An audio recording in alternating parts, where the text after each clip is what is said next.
আপনারা সবাই কেমন আছেন? আলহামদুলিল্লাহ, আমিও ভালো আছি। গ্রামে আসলাম ছোট বোনের বাসা বেড়াতে, ভাবলাম আপনাদের সাথে একটু শেয়ার করি, একটু প্রাকৃতিক দৃশ্য দেখাই।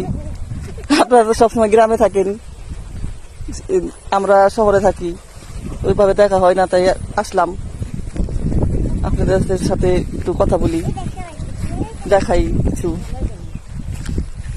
গ্রামের দৃশ্যটা খুবই সুন্দর।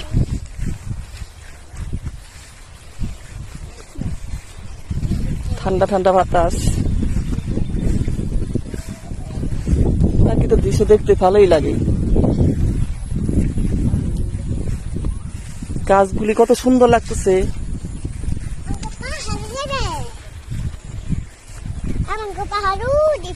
ধান, সবুজে ধান ভরা,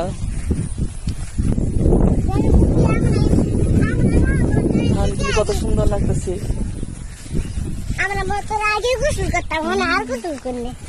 এই যে আমার একটা আম্মু,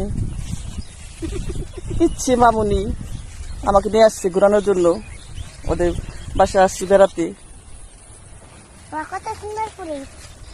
আপনারা দেখলে হয়তো বা ভালোই লাগবে, গ্রামের দৃশ্যটা দেখতে সুন্দরই লাগে।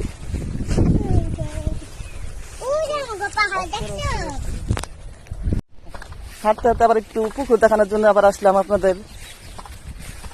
পুকুরগুলি, লাউ গাছ, ডাটা গাছ, কত সুন্দর প্রাকৃতিক, ভালোই লাগে। সত্যি বলতে কি গ্রামটা ভালোই।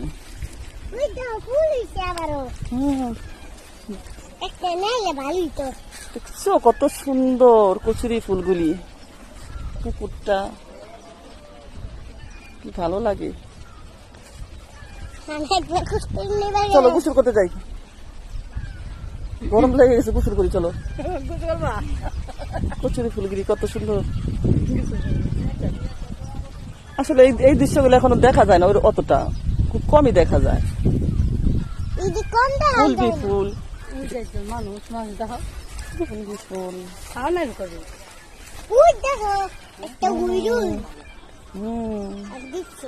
এই যে আমাদের একটা পাকনা বুড়া, না বুড়া না বুড়ি, সরি বুড়ি, পাকনা বুড়ি আম্মু, আমার মা।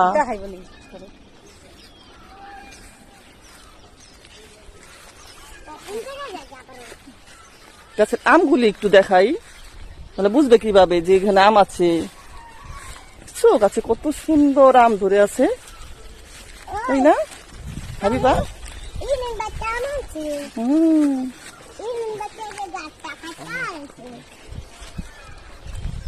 হাবিবা দেখছো আমগুলি কত সুন্দর। না ছিঁড়া যাবে না, আপনারা আবার লোভ করেন না ভাই, দিতে পারবো না এত দূর থেকে।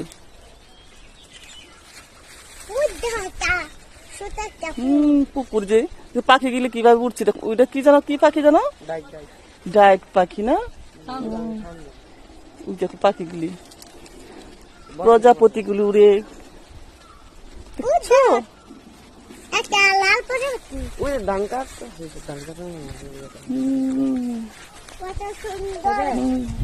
কত সুন্দর পুকুরটা, পানিগুলি কত সুন্দর লাগতেছে, দেখছো?